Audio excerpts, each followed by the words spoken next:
সকলকে সুপ্রভাত। আজকে আমার নিজের একটি লেখা কবিতা পাঠ করছি।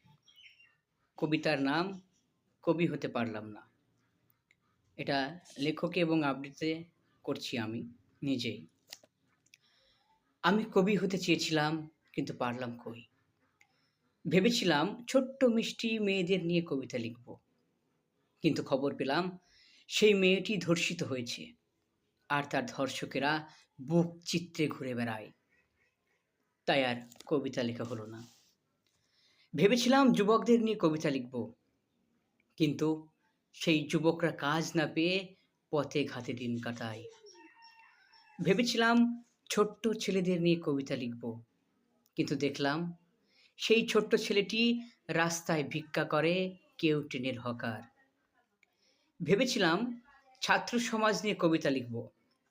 কিন্তু সেই ছাত্ররাই আজ চাকরি না পেয়ে আন্দোলনে নামলে তাদের উপর চলে পুলিশি লাঠি, গুলি, কামান, যেন তারা দেশদ্রোহী। ভেবেছিলাম দেশটাকে নিয়ে একটি গল্প লিখব।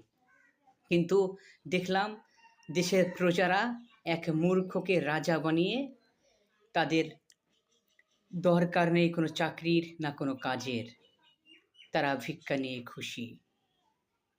দেশের অলিগলি ঘুরে দেখি শিক্ষা, স্বাস্থ্য, মূল্যবৃদ্ধিতে প্রতিবাদ করছে না কেউ। সবাই ধর্ম নিয়ে ব্যস্ত। কেউ হিন্দু মুসলিম করে লড়ছে, কেউ মন্দির ভাঙছে, কেউ মসজিদ। মানুষ হয়ে দেশের লোক আজ পশুর মতো লড়ছে। দেশের লোককে দেখলাম না হসপিটাল, স্কুল, কলেজ বানাতে। সবাই মূর্তি, মন্দির, মসজিদ বানাতেই ব্যস্ত। তাই আর দেশটিকে নিয়ে লেখা হলো না। যখন এইসব নিয়ে লেখালেখি আর হলো না, তখন গেলাম প্রকৃতির কাছে। ভেবেছিলাম একটি নদীকে নিয়ে কবিতা লিখব।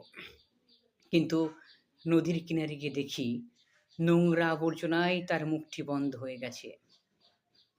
একটি জঙ্গল নিয়ে গল্প লিখব ভাবলাম। সেখানে গিয়ে দেখি গাছ কেটে বনের পশুদের মেরে শহর গড়েছে কে যেন। ভেবেছিলাম আকাশটাকে নিয়ে কবিতা লিখি। কিন্তু আকাশের দিকে তাকিয়ে দেখি কালো ধোঁয়ায় তার বুক ভর্তি। ভেবেছিলাম পাহাড় পর্বত নিয়ে কবিতা লিখব। কিন্তু সেখানে গিয়ে দেখি পর্বত কেটে সুড়ঙ্গ বানিয়েছে কে যেন। তাই কবিতা লেখা হলো না, আর কবিও হতে পারলাম না। সো